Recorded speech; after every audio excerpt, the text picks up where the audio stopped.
the one of the hardest beats I ever. These niggas mad at me, how a young nigga living. Cardi walked in, they ain't see me in a minute. Been trapping at the hotel since they let me out on bail. They don't let me out of hell. And blow up to this shit, cause real niggas don't tell.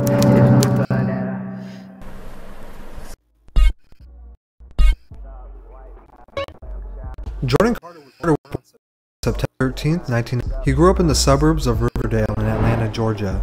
Although he grew up in a suburb, Riverdale was known for his higher crime rates. Jordan grew up listening to artists like Michael Jackson, Prince, Young Jeezy, and his favorite rapper Currency.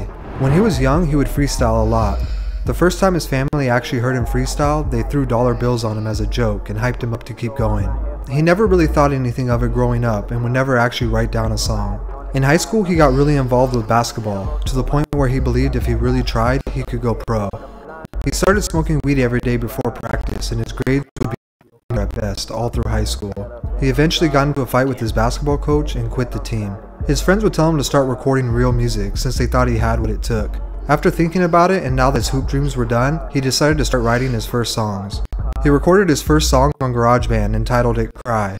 He decided to go with the name Sir Cartier, and he even shot a music video for the song. He would get into music pretty fast, to the point where he was skipping class just to write down songs. While in high school, he dropped his very first project, Young Misfit. You can still listen to it to this day on YouTube. He got his first jobs at a grocery store and later H&M because he always had an interest in fashion and clothes. Like, fashion is just a way for me to express myself without speaking, you know? He would continue to make music for the rest of high school and even quit his job at H&M after feeling embarrassed that a customer asked if he made music and recognized him. He would barely graduate school after completing a ton of makeup homework in the last couple weeks. He was so close to not graduating that his family thought he wasn't and didn't even show up to watch him walk the stage. Knowing that he wasn't going to college, he decided to go harder with his music and created a SoundCloud under his new name, Playboy Carti. One of his friends knew an Atlanta producer who he thought Carti would work well with. The producer name was Ethereal, and he was known for being very selective with who he works with. But because Carti's friends spoke highly of him, they would meet in the studio. When Carti got to the studio, he told Ethereal he wanted to hear beats, no trap beats. The two started to have good chemistry and started working on music a lot.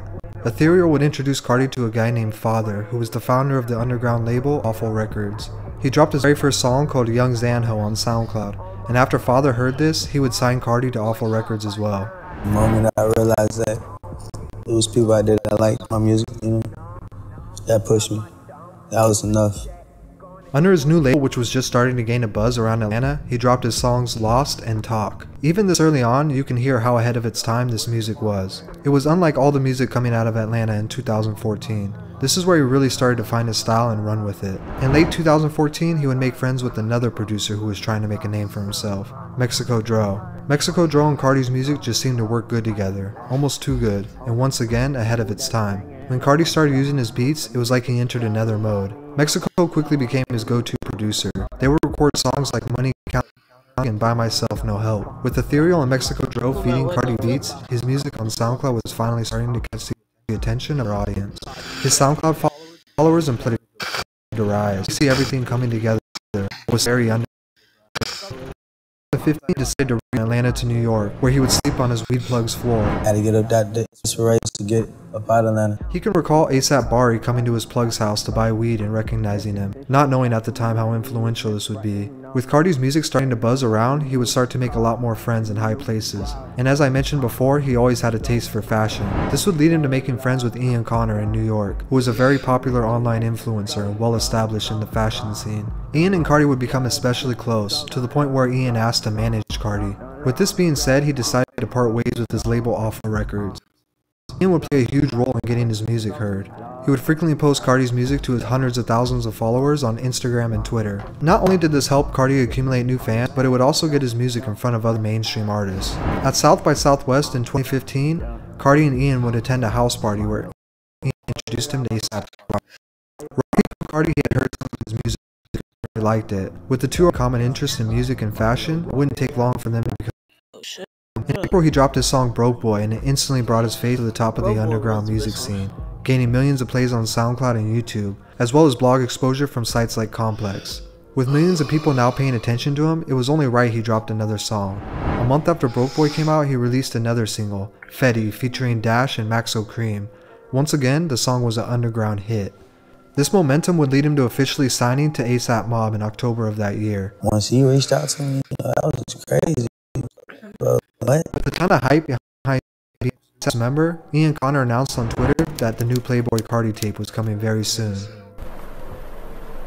Unfortunately, the tape never came, and he would go through a long period of time after this where he really only dropped a few songs like What and V-Lone Thug with Uno the Activist. He was featured on the ASAP Mob's Cozy tapes, but no solo music was dropped, leaving his fans to listen to snippets and leaks to stay hyped for his music. This is also around the time he would link up with rising star Lil Uzi Vert. The two would drop their first track together titled Left Right, and instantly tie the fans into their dynamic duo. In September of 2016, ASAP Rocky announced to the world that Carti had just signed a deal with Interscope Records, and also teased fans once again that his tape was coming soon.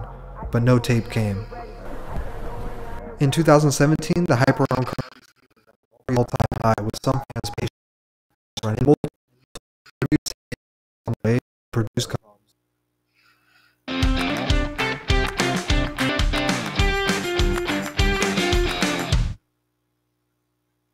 Whatever you're about to watch will be better after a frosting and filling break. Crazy good. Caused delays. Just a few months into 2017, Carti took a trip down to Atlanta. He was recording in a studio with rapper K Supreme when he gave him a beat from an unknown Atlanta producer. The producer was Pierre Bourne, and Carti would record his verse to Woke Up Like This and send it off to Lil Uzi for a feature. Initially, Pierre was upset because he was face-to-face and K Supreme was supposed to go away. After getting a hold of Carti, they talked about everything, and before they knew it, Carti and Uzi were teasing the song on social media. About a month later, they would link up for the first time in person. When Carti heard Pierre's beats, he started redoing his whole album, falling in love with these new songs. It's like he was waiting to find a new producer who matched the way he was feeling at that time, and the music really showed that. This inspired him to drop 2 singles from his tape to give fans something to look forward to. Both songs featured Lil Uzi and were produced by Pierre. They were Woke Up Like This and Lookin'. These songs would be massive success and help introduce the world to Pierre Bourne as well. Man, especially, we used to sleep in the studio. In April of 2017, his life would change forever after dropping his self-titled tape, Playboy Carti. The tape had 6 songs produced by Pierre and 1 by Mexico Dro. Magnolia would bring his name from the underground all the way to the mainstream, and it would turn out to be one of the biggest songs of the year, going 2 times platinum. This would earn him a spot on the XXL 2017 list, but shortly after, he would once again go through a long period of time with no new, besides ASAP Cozy tapes again. With old fans and new fans highly anticipating new music, collab tape with Lil Uzi Vert. Unfortunately, multiple songs were leaked online, and after Uzi had to cancel his part of their tour, the tape simply never came. In 2018, Pierre Bourne would tweet that Carti's debut album was officially complete, and he would drop Love Hurts featuring Travis Scott. Just a month after Pierre tweeted that, Playboy Carti dropped his debut album, Die Lit, which debuted this time at number 3 and sold 64,000 its first week, giving Carti yet another huge win. It wouldn't take long for him to take to social media once again to announce another album, Whole Lotta Red. As of 2020, Carti has left his fans hanging on the edge of their seat, anticipating second studio album. He said he was gonna drop an album, never did. It's been over 2 years, leaving fans to once again rely on features and leaked songs to hold them over. On November 24th, 2020, he stated that the album was finished and turned into the label, leaving many to think the wait was finally over. Despite the fact that Carti's music has been extremely scarce over the years, it goes to show just how impactful he has been in this generation of music. There are very few rappers who have a strong enough fan base to get away with simply not dropping music. I think the reason for this is because Carti will forever be known as someone who brought his own sound to hip-hop and inspired a whole generation of rappers behind him. But no matter how hard you try to clone a sound, there will only ever be one true person who can satisfy that craving, leaving fans willing to wait as long as it takes. Thank you for watching. If you enjoyed this, consider liking and subscribing for more.